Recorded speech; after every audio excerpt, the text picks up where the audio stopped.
Hello everyone, welcome back to another video of Indian Economic Development. This is me Ambika. हम आज की जो video है इसमें अपना चैप्टर 3 डिस्कस करेंगे कि लिबरलाइजेशन क्या होता है, प्राइवेटाइजेशन क्या होता है, ग्लोबलाइजेशन क्या होता है। हम इस चैप्टर में 1990 के बाद से पढ़ेंगे। जो हमारा लास्ट चैप्टर था इंडियन इकोनॉमी, उसमें हमने पढ़ा था अपना 1950 से लेके 1990 तक हमारी क्या कंडीशन थी। लेकिन जो आज की जो वीडियो है इसमें पढ़ेंगे कि 1991 में क्या था। जब हमारा देश आज़ाद हुआ था, इंडिपेंडेंट हुआ था, तब हमारी जो इंडिया जो है उसे मिक्स्ड इकोनॉमी को अडॉप्ट किया था। अब मिक्स्ड इकोनॉमी होता है जिसके अंदर कैपिटलिज्म भी होता है, सोशलिज्म भी होता है। मीन्स हमारी पब्लिक और जो प्राइवेट सेक्टर जो है दोनों मिलके काम करती हैं। लेकिन क्या हुआ कि जब हमने मिक्स्ड इकोनॉमी को अडॉप्ट किया, but still we are facing economic problems. तभी हमें बहुत इकोनॉमिक प्रॉब्लम्स फेस करनी पड़ रही थी। और 109 में तो हमारी इकोनॉमिक कंडीशंस जो थी वो बहुत ज़्यादा पुअर थी, बहुत ज़्यादा ख़राब थी। फिर आता है कि उसके बाद हमने क्या सोचा, इकोनॉमिक रिफॉर्म के बारे में सोचा कि क्यों ना हम दोबारा से रिफॉर्म मीन्स दोबारा से बनाना, कि दोबारा से अपनी इकोनॉमी को फॉर्म करें। तो इसके रीज़न्स क्या थे कि हमें अपनी इकोनॉमी को दोबारा से रिफॉर्म करना पड़ा था। तो फर्स्ट रीज़न तो है इसका poor performance of public sector. अब ये क्या होता है कि poor performance of public sector. अब हमें ये पता है कि लास्ट चैप्टर में हमने डिस्कस किया था कि हमारा आईपीआर जो होता है, इंडस्ट्रियल पॉलिसी रेजोल्यूशन 1956। अब इसमें क्या था कि हमारा जो जो गवर्नमेंट जो है अपने उसने अपना रोल ज़्यादा बढ़ा दिया था इंडस्ट्रियल सेक्टर में। तो उसकी वजह से क्या था, यही मेन रीज़न है पुअर परफॉर्मेंस का हमारे पब्लिक सेक्टर का।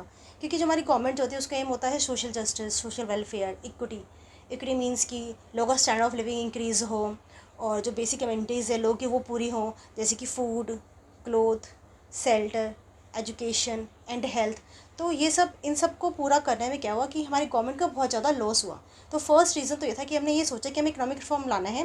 पहला रीज़न था हमारा poor performance of public sector. अब आता है हमारा second point, adverse of BOP. अब ये बीओपी क्या होता है, बैलेंस ऑफ पेमेंट। अब हम पहले देखते हैं कि बैलेंस ऑफ पेमेंट क्या होता है।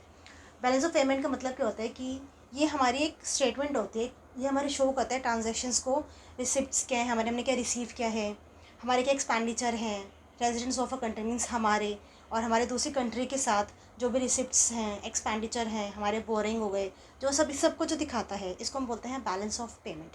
हमारा बैलेंस ऑफ पेमेंट जो था वो बहुत ख़राब था। कैसे, जैसे कि हमने क्या किया था, बहुत ज़्यादा हैवी टैरिफ लगाया था, हमने फिक्स कर दिया था अपने क्वार्टर्स को, बट स्टिल हमारा इंपोर्ट बहुत ज़्यादा हो रहा था और एक्सपोर्ट का क्या था, एक्सपोर्ट बहुत कम था। क्योंकि एक तो यह था कि हमारे जो गुड्स जो थी उनकी क्वालिटी जो थी वो बहुत लो थी और जो इंडियन प्रोडक्ट्स हैं उनकी प्राइस जो थी वो बहुत ज़्यादा थी। तो हमारी क्या है, स्लो ग्रोथ हो रही थी एक्सपोर्ट्स की और इम्पोर्ट जो था वो बहुत तेज़ी से हो रहा था। तो हमारा जो बैलेंस ऑफ पेमेंट जो है वो हमारा क्या है, बैलेंस नहीं था, वो ख़राब हो रहा था। दूसरा आता है depreciation of foreign exchange reserve. हमारा फॉरेन एक्सचेंज रिजर्व जो था वो कम हो रहा था, ख़त्म हो रहा था, हम ये भी कह सकते हैं। अब हमें पता है कि हम एक्सपोर्ट जो है वो इतना कर नहीं पा रहे थे क्योंकि हमारी क्वालिटी अच्छी नहीं थी, प्राइसेस भी बहुत ज़्यादा थी। तो हम क्या एक्सपोर्ट तो कर नहीं पा रहे थे और हमारा इंपोर्ट हुए जा रहा था। अब हम इंपोर्ट कर रहे हैं तो पैसे में ही होगा वो भी, तो हमारा फॉरेन एक्सचेंज रिजर्व जो है वो जाया जा रहा था। और एक जो हमारा रुपी है, हमारी करेंसी क्या है रुपी, तो हमारे क्या है उसकी भी हमें शॉर्टेज हो गई थी। अब हम डिस्कस करते हैं हमारा फोर्थ पॉइंट, इन्फ्लेशनरी प्रेशर। अब इन्फ्लेशन का मतलब क्या होता है कि प्राइस जो होती है गुड्स की वो बढ़ रही हैं और जो डिमांड जो है गुड्स की वो कम हो रही हैं। अब इसमें क्या था इन्फ्लेशन प्रेशर में कि हमारी जो असेंशियल कमोडिटीज़ हैं उनकी प्राइस जो थी वो बढ़ रही थी। क्यों, क्योंकि उनकी शॉर्टेज हो गई थी। अब उनकी शॉर्टेज हो गई थी, प्राइसेस जो हैं वो बढ़ गई थी। अब प्राइसेस बढ़ गई थी तो क्या है कि जो लोग जो है उसको कम परचेज़ करेंगे, उसकी डिमांड कम होगी। तो ये भी एक रीज़न था हमारा इन्फ्लेशनरी प्रेशर। फिर आता है हाई बर्डन ऑफ डेब्ट्स। अब हाई बर्डन ऑफ डेब्ट्स में क्या होता है कि गवर्नमेंट के जो एक्सपेंडिचर थे वो तो बढ़ रहे थे और जो रेवेन्यू था वो कम हो रहा था। रेवेन्यू मीन्स होता है इनकम, इनकम जो उसको मिलता है, इनकम रिसीव्ड फ्रॉम टैक्सेस, जो उसको टैक्सेस से जो उसको इनकम मिलती है हमारी गवर्नमेंट को, वो कम थी। तो फिर इसके बाद फिर क्या हुआ, हमारी गवर्नमेंट को क्या हुआ, बोरो करना पड़ा, उधार लेना पड़ा बैंक से, पब्लिक से और जो इंटरनेशनल फाइनेंशियल इंस्टीट्यूशंस हैं। तो हमारा डेब्ट जो था, उधार जो था वो बहुत ज़्यादा बढ़ गया था। ये सारे हमारे रीजंस थे हमारे कि क्यों हम इकोनॉमिक रिफॉर्म के बारे में सोच रहे थे।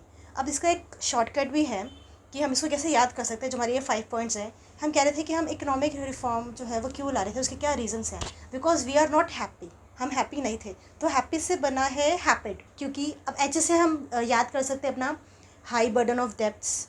ए से आ जाएगा adverse effect of balance of payment. P, P stands for poor performance of public sector. I से क्या होता है, इन्फ्लेशनरी प्रेशर।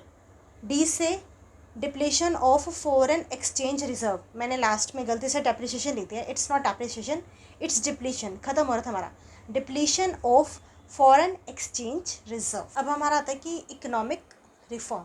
इकोनॉमिक रिफॉर्म का मतलब ये था कि मीन्स हम इंट्रोड्यूस करें अपनी न्यू इकोनॉमिक पॉलिसी, और ये हमने अपनी स्टार्ट की थी 1991 में, जुलाई में।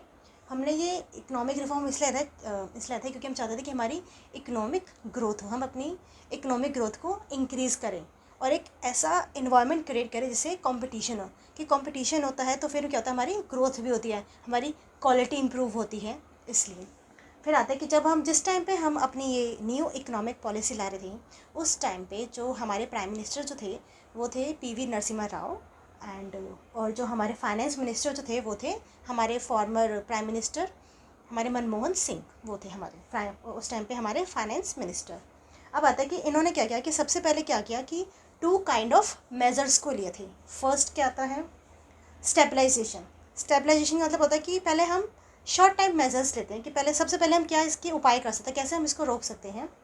पहले हमने फोकस किया अपना BOP पे, बैलेंस ऑफ पेमेंट पे, मतलब हमारा इंपोर्ट और एक्सपोर्ट जो है उसमें बैलेंस होना चाहिए, ना ज़्यादा हम इंपोर्ट करें, इंपोर्ट हमारा ज़्यादा नहीं होना चाहिए, और कोशिश करें हम जितना एक्सपोर्ट कर सकें, क्योंकि हम जितना ज़्यादा एक्सपोर्ट करेंगे उतना ज़्यादा मनी आएगा और हमारे पास फॉरेन एक्सचेंज आएगा।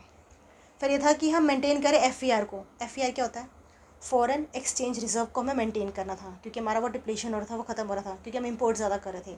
अगर हमारा बैलेंस हो जाएगा इंपोर्ट और एक्सपोर्ट में, तो हमारा फॉरेन एक्सचेंज रिजर्व भी मेंटेन हो जाएगा। ये आपस में क्या रिलेटेड है, कनेक्टेड है। Controlling inflation. इन्फ्लेशन का मतलब क्या होता है कि आपकी प्राइसेस जो है वो बहुत ज़्यादा हो रही हैं और डिमांड जो है वो कम हो रही है, तो मतलब ऐसा नहीं होना चाहिए, इसमें भी हमारा कंट्रोल होना चाहिए, प्राइसेस को और डिमांड को, गुड्स को कंट्रोल करना है। फर्स्ट था हमारा स्टेबलाइजेशन, और सेकंड आता है हमारा अब स्ट्रक्चरल रिफॉर्म मेजर्स। अब ये स्ट्रक्चरल रिफॉर्म मेजर्स क्या होते हैं, ये हमारे लॉन्ग टर्म मेजर्स होते हैं। जैसे कि इसमें आता है हमारा, हमें इम्प्रूव करनी है एफिशिएंसी ऑफ द इकोनॉमी। अब एफिशिएंसी क्या होता है, means utilization of, proper utilization of resources, जो हमारे रिसोर्सेज हैं हम उनको अच्छे से यूटिलाइज़ करें। और दूसरा आता है इंक्रीजिंग इंटरनेशनल कंपटीशन।